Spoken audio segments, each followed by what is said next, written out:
Hi everyone, you're listening to Achieve Balance with Dr. Arminta, a show brought to you to help you be healthier, happier, and more vitalistic next year than you are this year. You can find us at achievebalancechiropractic.com/podcast. And you can find us on Facebook as well. We are looking forward to helping you be healthier in your future. Thanks for listening. Now let's start the show. Hey guys, it's Dr. Arminta with Achieve Balance Podcast, and I have with me today Dr. Bridget Gruender, and she is the owner of Liberty Family Medicine, and she's going to share with us what she does, how it's different, how she can help you in Columbia, Missouri achieve better balance and better options when it comes to your health. So welcome, Dr. Gruender. I'm so happy to have you. Thank you for having me. I'm very happy to be here. Oh, yay. Well, tell us a little bit about your practice. How long has it been open? And then we'll start flowing the conversation from there. Yeah, okay. So we have been open almost 2 years. I opened in July of 2016, just a few days. And when I say a few days, I mean a few days after graduating residency. So I went to medical school here in Columbia, and then went down to Cox Hospital in Springfield for my residency. I graduated there on the last Friday, actually I think it was the 1st of July, and then opened the practice on the 5th of July, which was a Tuesday right after that, 2016. So coming up on that 2-year anniversary. We recently moved into a new building, so we have a whole new space. It's all ours. That was about a month and a half ago, and it is fantastic. So it's a big upgrade over where we were before. But the reason I opened the practice was because I was so tired of not getting to spend time with my patients. So it's an epidemic. It's awful, you know, and people always say it's the doctor's fault. Like, they didn't spend any time with me, but it's not the doctor's fault. It's insurance. So whenever you go see the doctor, you have to wait in the waiting room, and you get to see the doctor for about 5 minutes after you've waited waiting room in the room, and then you have all these questions that you can't get answered. But it's because they have to see so many patients in order to hit their quotas, which I don't have to worry about that.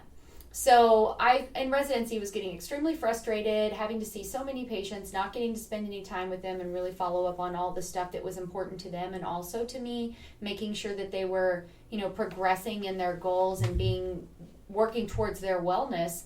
And I learned about direct primary care. So I at first thought it was too good to be true, and looked a little more into it and realized that it was pretty much the best option for both me as a physician and my patients. So it allows me to spend more time with patients, charge a very reasonable monthly membership fee so that patients can actually afford care and they don't have to have, you know, full insurance. They can have catastrophic type insurance. And then I get to spend so much time with them and get to know them and really listen to them, which is so important. Right, and I think that that's a lost art when it comes to healthcare and medicine, is we're so focused on, like, a lot of times they don't even look up from the computer screen when you're in the room with them, because they're on to the next episode, and that it is not their fault. It is, the system is so broken. It is, it really is. And I think that that's a really critical thing. And so, give me if I'm wrong. So the direct primary care is a terminology in healthcare that is basically, it's a membership. There is no insurance. There are no copays when you come in. Right. It is based off of like a tiered, you know, membership, like first family member. If kids are a different cost, things along those lines. Yeah, and there are, I think the statistic is about 4 years ago, there were less than 200 direct primary care practices throughout the nation. And all of the physicians are realizing how amazing this type of practice is, and so they're opening them. So it's kind of like all these really great mom and pop shops that are opening, but it's by doctors who are wanting more from, you know, their degrees, and patients who are wanting more from their doctors. So it's a very mutually beneficial agreement whenever you have a practice like this. But now it's gone from less than 200 to almost 900 practices in just 4 years. So it is like spreading throughout the nation. And the monthly membership fee that I have set up is based on age. So kids are $25. Young adults up to the age of 44 are $50, 45 all the way to 64 is $75, and 65 and above, so that Medicare age group, is $100 a month. And that's how I have my practice set up. a lot of practices throughout the nation are different, very similar basis, but they're different because each doctor who opened them is different, and that's what's so great. That's awesome. Yeah. And I think that that's a really critical thing too, because not only does it help the patient, because politicalness aside, what happened to the insurance industry over the last 5-year period of time is it is rampantly bankrupting individuals. It's a nightmare. It's a nightmare for everyone involved. It's a nightmare for physicians, anyone in the healthcare world, and also, more importantly, for patients. It takes away the doctor's ability to actually be a doctor. And it actually, whenever you're having to have so many patients that you have to see to be able to meet the quotas of your overseeing entity, then you aren't able to really spend the time to keep up on the research, because we all know that what we learned in medical school is not even valid anymore, because everything is changing so quickly. And but it's not only that, it's having the time to actually talk with the patients.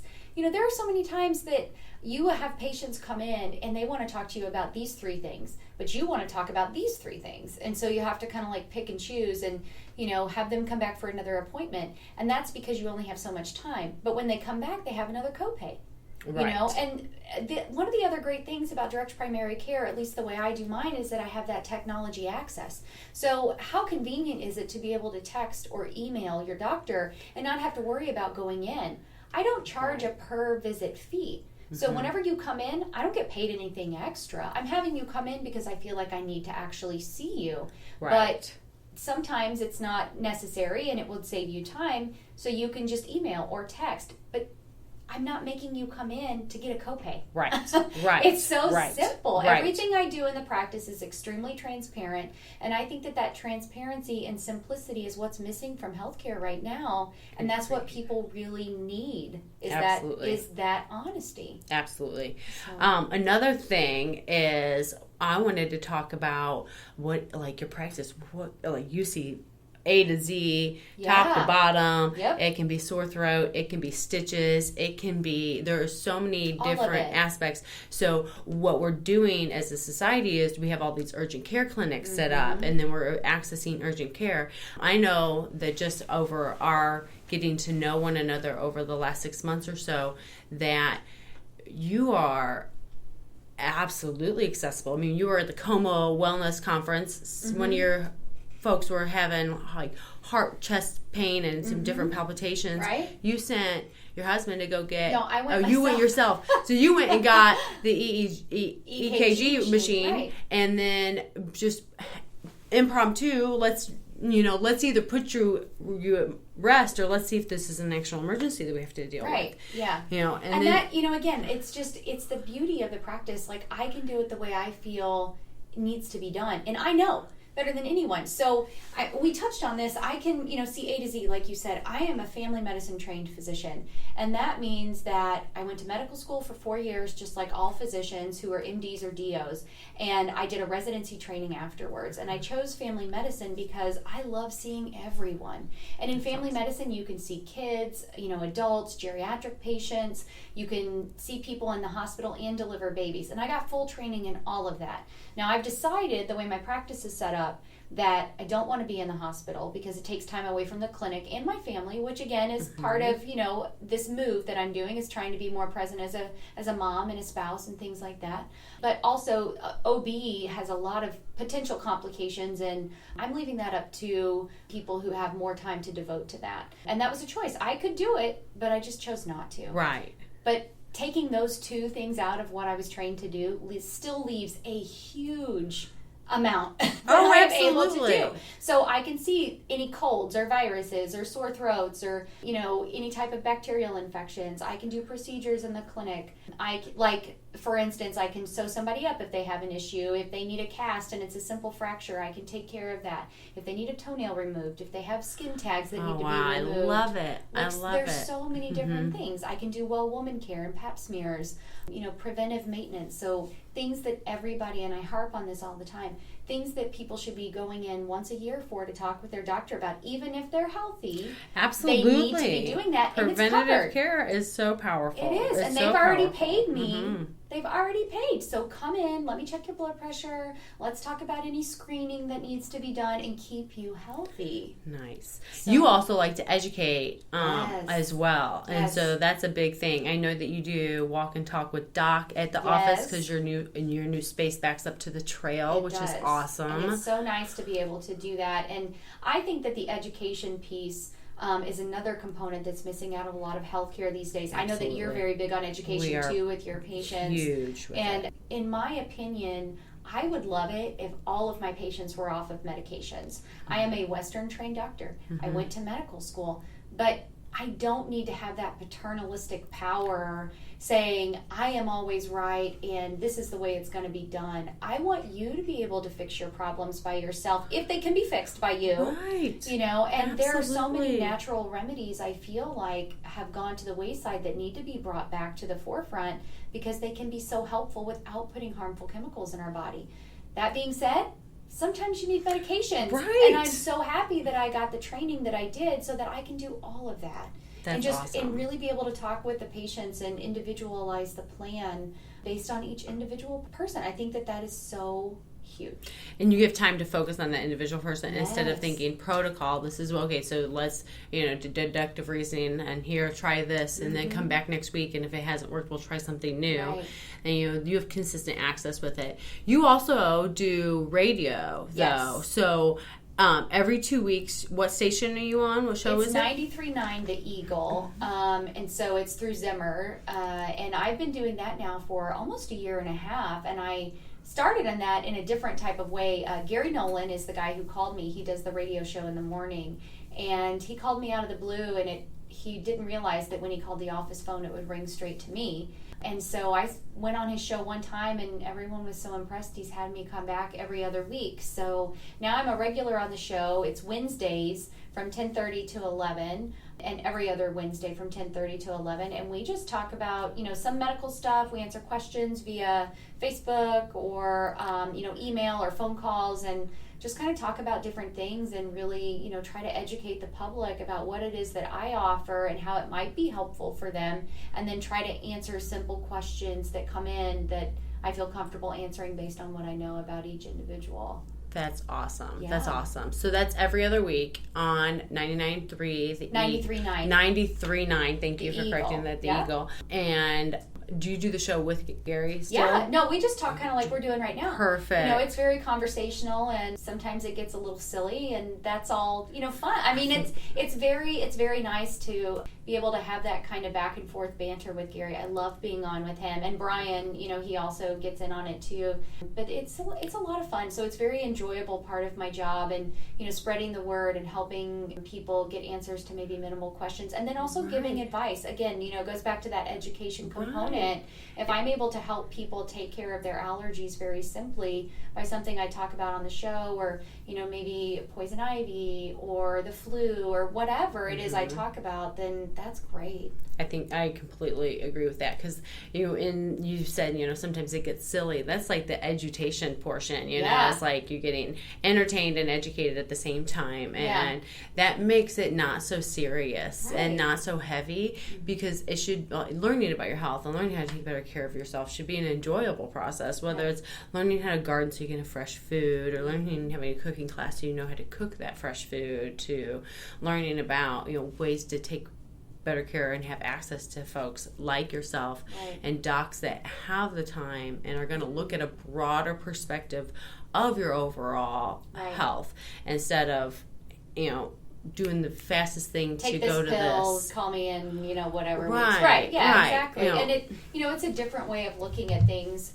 which I think is really unique. And each DPC practice is unique as well, and I think that that's fantastic. But knowing each individual, having that relationship so that I can sit and talk with them and figure out what will work best for them, or walk. We could walk and talk about it. But it's really different, and I feel like that is one of the strengths of the practice, is that I have that option.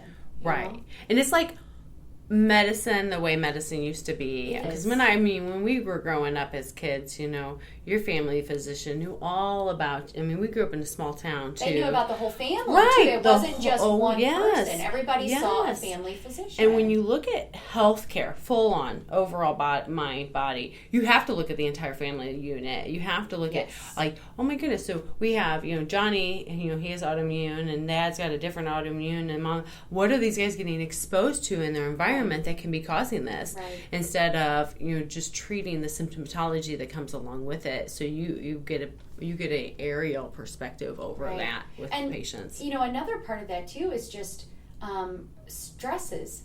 So if there is a death in the family, or if there is a new job or something like that, or a new baby, I've experienced that in the clinic as well. You really have the option to reach out and make sure the entire family is adjusting well to whatever it is going on, and that will lead to better overall health as well. And I am very big on the fact that it's not just medical. Medicine is extremely important, like the medical practice that I do, but there's so much involved in medical practice than just medicine. It's about lifestyle, like you talked about, exercise, and making good choices, and taking care of your mind as well as your body, practicing mindfulness. I talk with people about mindfulness all the time. And just making sure that if they need those extra outlets like counselors or different therapists, that they are utilizing those as well, and taking the time to take care of themselves. Right. And I think that that's a really powerful aspect when it comes to the wellness community that we have in this town, is when we're starting to understand that, I get to play a better role into this. I get to take more action as a patient, as an individual of my health. And it doesn't have to be that you're a victim of bad luck, bad germs, or bad genes. You're a victim of your environment, and guess what? You can control that. Exactly. And there's so much more that you can have access to in the way that people are starting to understand when it comes to their health. And Columbia has so many great resources for that. even as simple as the trail. Right. Going out and just getting, walking and getting a little bit of sunshine with, some sunscreen. I have to say that. Cut back on that skin cancer. But, just being outside and being around people. Quick question on sunscreen, getting some of the natural aspects of sunscreen and getting, making it with, your zinc powder and your coconut oils and things, and essential oils and things there are two different ways, well, I guess really two different ways to protect against the sun. And so chemical is what we always think about, like the chemical sunscreens that have the different ingredients in them that'll block certain rays. But physical is a great way to block, especially, with extremes of ages or people with different skin issues, because more chemicals is definitely not a good thing. Now, I like the ones that are comboed.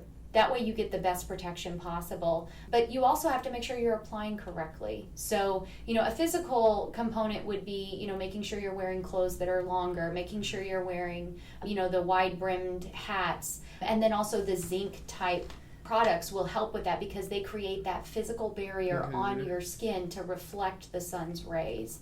And so that's one whole area. And then the other would be the chemical type, so the typical sunscreens that we're used to seeing. But, those, for different people, I think there are different things to consider. Babies especially, they used to say not to put sunscreen on them just because of the way the skin absorbs it. But they're also much more susceptible to sunburns and issues with that, because their skin is so sensitive. So making sure you're covering them and putting the hats on them. And I know that there's lots of different options. There's a website, I think skindeep.com, that you can go to, and you can actually look up less toxic sunscreens. I think, and now Beauty Counter, I want to say, just came out with a less toxic. It has the nothing on their quote never list, if you would. And I'm not a representative of them or anything, but there's a company that I like to use that gives the other people other options instead of that, the Neutrogena or the banana boat stuff that's got lots of stuff in it, because our skin will absorb 60% of whatever it puts on it. It'll absorb a lot, and especially too, so you have to think about this. If you're going out one time for a short period of time, fine.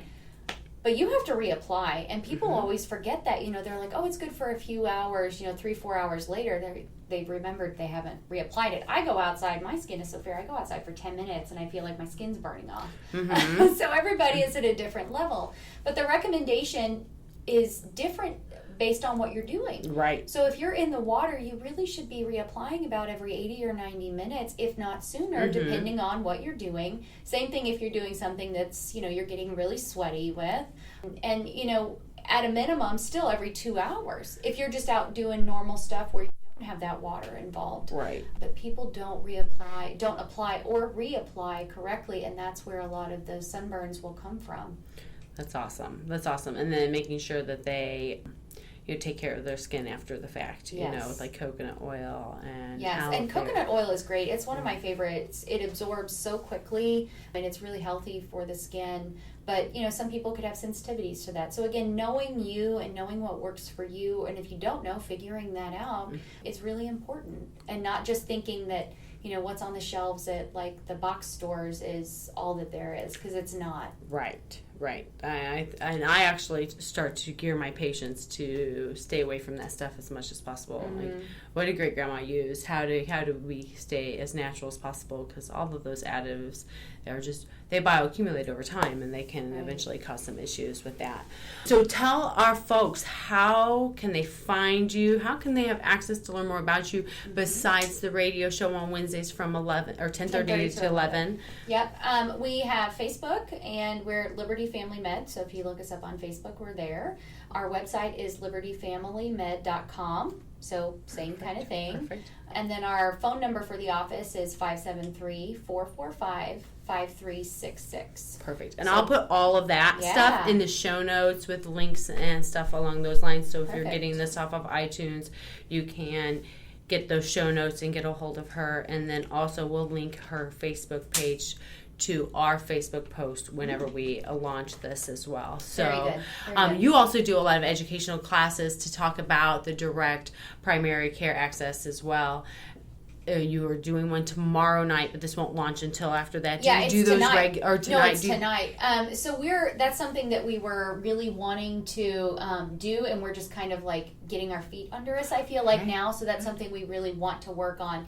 And it will be very similar to what you do, and anyone listening to this who knows your community knows those types of things that you do, but really bringing in community resources, talking about different things that would be helpful for potential patients or patients, things about nutrition. The one that we're doing tonight is about insurance coverage, because a lot of people who are interested in the clinic always ask, what do I do for the rest? So this is going to be a really great, just kind of informational session. It's not like, here, buy this product. I don't like those types of things. If people hear about something and they want to use it, then awesome, use it. But I like people to have some other type of coverage, just because if you have an accident, I want you to be covered. Right. This is a way for people to learn about those other options and get their questions answered and see if they can find a product or options that fit them. And in the future, things we've talked about, like I said, nutrition. We've talked about partnering with Wilson's and doing, a fitness or exercise type, educational type meeting. Just different people throughout the community, really focusing on, different businesses and different aspects of your health that is not just, here, come see me in the clinic, take this pill. It's just, it's not like that. So. Who can be on your wellness team that you resonate well with? And I think that that's something that if we can start getting people, instead of like just reacting to their sickness whenever they have illness or they are not functioning optimally, start to focus on it before it happens. So who's going to bring all day long, proactive before reactive, and who is going to be on your wellness team? Who's going to help prevent it, and who's going to help guide you along those pathways? And that's something that the reason we started the podcast is because Columbia is such a gym and has so many people that have. And I just don't think that a lot of individuals in our community know the depth and the width of the wellness structure that is in place. So, and Columbia is a big town, and we really do have so many resources. But again, it's so great because there's so many different ones. So you pick and choose what's right for you. Right. You know, if you're going to do chiropractic care with you, or, you know, if someone's going to do, you know, essential oil therapy, or maybe acupuncture, or maybe all of it. Right. And so it's really great that we have so many good options here. I completely agree. Well, we look forward to seeing what you produce and what you do over there. And it is so awesome to have you on the show and to have you right up the street to have access to, because I think that that's a beautiful, beautiful thing. So yeah, I appreciate you having me. It was a lot of fun. Oh, well, yay. Thank you so much, dear. And we will put the links in the show. And make sure you keep an eye on her Facebook page, because she's really, I mean, you just moved into your new space than... It was a month and a half ago. Oh, yeah, like brand new. Very new. You know, now she's going to start adding in a lot of this other educational stuff. So keep an eye on her Facebook page so that you can have access and know what she's doing, so you can plug in where you fit in. So I'm so glad to have you, and I look forward to helping you guys be well. Hi guys, Dr. Armenta here. Thank you so much for listening. I hope today's episode brought you information to help you eat better, move better, think better, and take care of the true root of your health issues. You can find us online at achievebalancechiropractic.com/podcasts, and you can find us on social media as well. We look forward to having you here the next episode, and we look forward to helping you create a healthier future tomorrow.